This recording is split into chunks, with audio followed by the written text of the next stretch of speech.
Welcome to RealClear Politics. I'm A.B. Stoddard, and with me today is Donna Rubin. She is the author of a new book from RealClear Publishing entitled Speaking While Female, a collection and commentary on 75 extraordinary speeches by American women.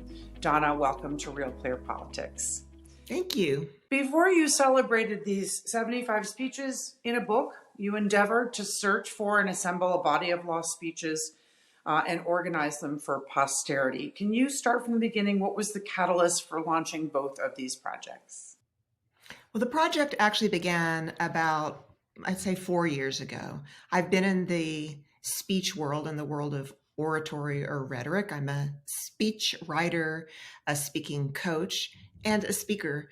And it began to dawn on me. I just began to notice with increasing annoyance and irritation that I was constantly seeing references to Winston Churchill. That was really the beginning. Now, to be clear, I'm a big fan of Winston Churchill's rhetoric. He was a really astonishing orator in his place and time. But it occurred to me that the preponderance of references to him were a bit out of kilter. In fact, parenthetically, half the references to him or the quotations weren't even his quote at all. People constantly attribute comments to him that he never made. But the fact is that I began to wonder, why were we constantly referring to this British orator when we have a whole range of American oratory to choose from? And then the next thought, of course, was, what about the women? So then that started me down the research hole, I would say. And this is the largest, your database is the largest online collection of women's speeches, transcripts, video, and some recorded sound. The Speaking While Female Speech Bank, how did that evolve into choosing 75 and turning that into a book? Well, it really was a process that took place over some years. My first impulse, of course, was just to prove the Churchill quoters wrong. And then, of course, I started thinking about the American men that are in the so-called canon, right? The canon that we think of, the great lionized speakers, the Patrick Henrys, the Abraham Lincolns, Frederick Douglass, Martin Luther King, JFK, RFK, even Billy Graham and Ronald Reagan, constantly hearing accolades accorded to these male speakers. And very seldom do we hear women's speeches incorporated into the narrative of American history. The few exceptions might be Elizabeth Cady Stanton, Susan B. Anthony. Maybe occasionally someone might remember Helen Keller, or more recently a Shirley Chisholm or Anita Hill. But in general, we have cultural amnesia with regard to women speakers. So I first created this speech bank. And yes, it is the largest online repository of women's speeches. But out of those thousands of speakers given by women around the world and across time, I decided to cull from them a collection of American women speakers, a collection that began with the very origins of our nation, back to the Puritan era, the 1600s, to the present. So that was first step, was to collect all the speeches I could get my hands on, historic speeches, and then to cull from those a selection that told the story of the creation and the formation of our nation. So who were the first women speakers in America, and what were the things that they spoke about? The earliest speakers that we know of in America were, without doubt, indigenous women. Now, many indigenous cultures were not what we would call literate. They didn't have a written language, but of course they had a very long, august oral tradition. And in many of their communities, they were matrilineal, or else they held women in very high esteem within their communities. Women held positions of political power, communal power. Very often women would serve in negotiations between intra-tribal, or when the Western settlers came, they would serve in treaty negotiations. And the earliest recorded speeches we have, or oral speech we have, is from those encounters. But of course, there are many hundreds, if not thousands, that we don't have because we simply don't have a recording of them. So that's the indigenous part of the record. In terms of colonial settlers or European settlers who came here, we have a very large acknowledgement or record of itinerant speakers. That is, women who were religiously inspired, who traveled around, usually the eastern seaboard, moving into, I guess, what was considered the West, Ohio, and those areas, but speaking they were divinely inspired, and they would speak about their religious calling, and they would speak to white audiences, to Black audiences, to indigenous audiences. Sometimes they would go into prison populations. But of course, their words, by and large, have been forgotten too. We know the names of a lot of these female speakers, but we don't have their recorded words. Very, very few of them that we have recorded and we know about. And the ones that we have, I've championed and tried to put a spotlight on. Well, you write about how much has been lost and how little was recorded and published, and it's crushing. Why have women's speeches been so ignored and left out of our history, and what are the factors that contributed to this loss? Well, I think there's a number of ways to answer that, but the big answer, of course, is that the powers that created our history, the people, the historiographers, I guess you would say, weren't really very interested in women, in what women had to say. For much of our history, and I mean our collective history, we have thought about the narrative, the creation of the narrative, as a story about people in power, positions of power, meaning governmental power, legislative power, religious power, military power, maybe constitutional power. And by and large, that didn't include women.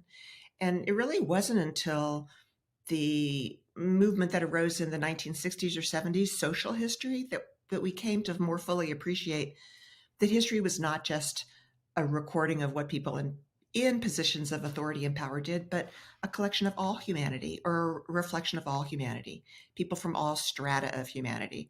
So that was one big piece of it. They just didn't think women didn't have official power, so they didn't care what they had to say.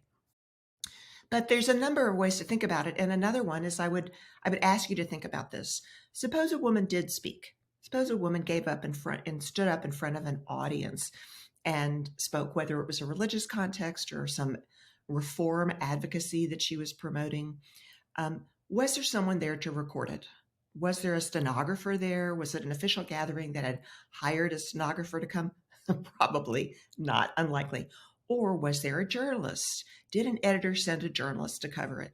If not, if there was no journalist there, then no one was writing down what the woman said. If no one wrote down what she said, then her words were not recorded, that they were not transcribed in the newspaper the next day. There weren't even any quotes from her.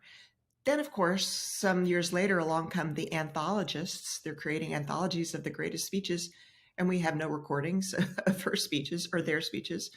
Then, of course, we have the history books, and now we have all forms of media, and these women's voices have just vanished because there was no one to record them and then amplify them or repeat them through the various means that we have to record voices and acknowledge them and share them.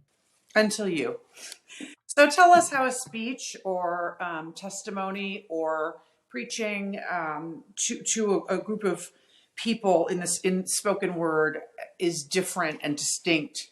What about it is so powerful in its ability to persuade and to compel and to energize people versus the written word? Well, that's really a very interesting question. You know, I've been involved in the public speaking world for a long time, and there is something very profoundly, I would say, powerful about the spoken word. When, of course, it's a situation that is one to many. You're giving a message that one person's giving a message that reaches many. But that also is true of the written word. Of course, when you write, many people are reading it. But when you speak, when you stand in front of an audience and speak, and when your physicality is involved, your body and your facial motions and your gestures are all part of the package of the message that you're conveying, that is uniquely powerful and profound. And there is a conversation that takes place between the speaker and the audience in the most successful instances that is irreplicable, meaning that it's not the same as the written word. And with the written word, something internal happens inside of our head. We might hear it and reflect on it and think about it. But with the spoken word, there is a kind of electricity that takes place. And of course, because of that physicality, women were more vulnerable than men, because we know there's a very long history of women's physical beings perceived as more vulnerable and more subject to criticism.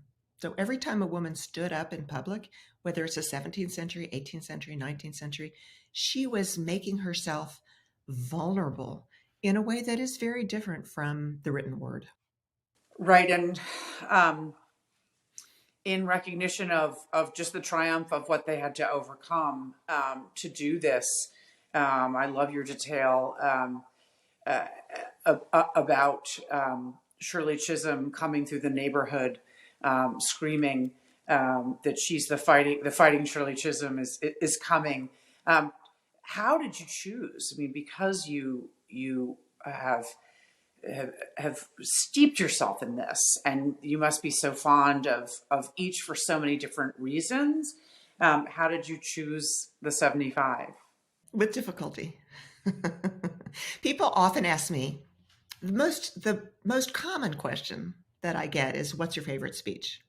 And of course, I never answer that question, because my favorite speech is always, without exception, the one that I just happened to uncover Yeah, yesterday or yeah. this week and add to the collection, because each speech that I find opens up an entire world of contextualized history of a unique person in time making an impact. So there is no favorite. My favorite actually is the whole collective narrative and the trajectory, the accumulation of the argument that women's voices have been present and influential.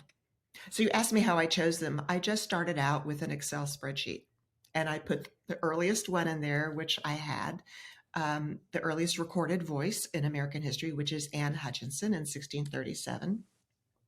She had the audacity, she was in the Puritan colony in Boston, what's now Boston, and she had the audacity to speak on religion to a mixed audience, to men and women who would come into her home. And for that, she was banished. She and her family were banished from the Puritan colony.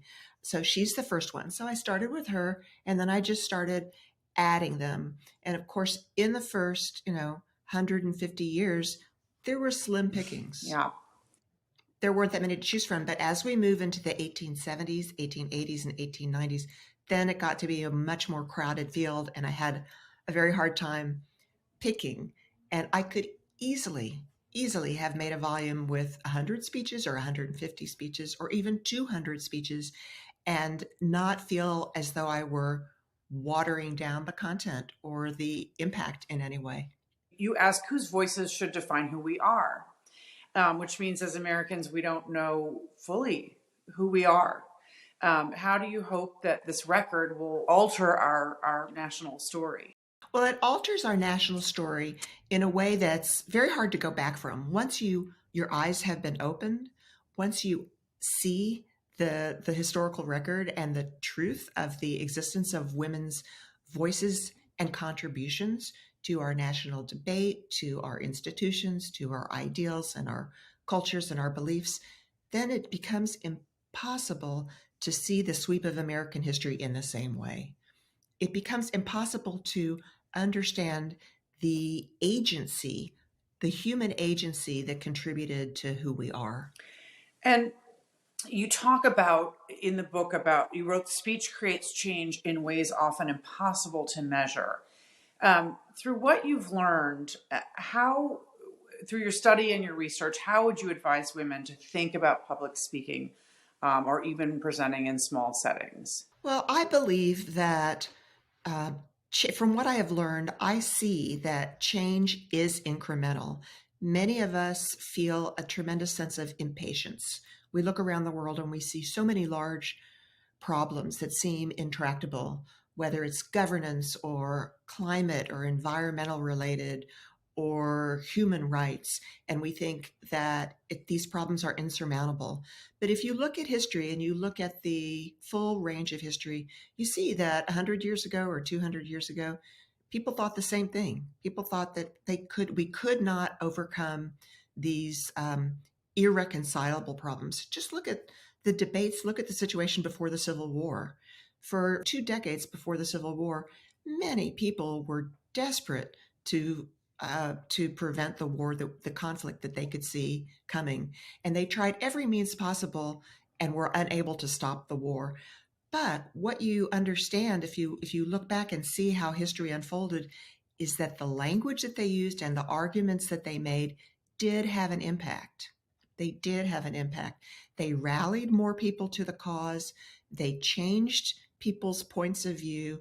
They laid the groundwork. They planted the seeds of change so that even when you don't see the action that you hope for, even when you don't see a radical shift in our institutions or in behavior, the ideas are in the universe and they are influential. I have to ask you the dreaded social media question because, in my view, it's changed everything. I love watching speech, I love listening to it, I enjoy making them.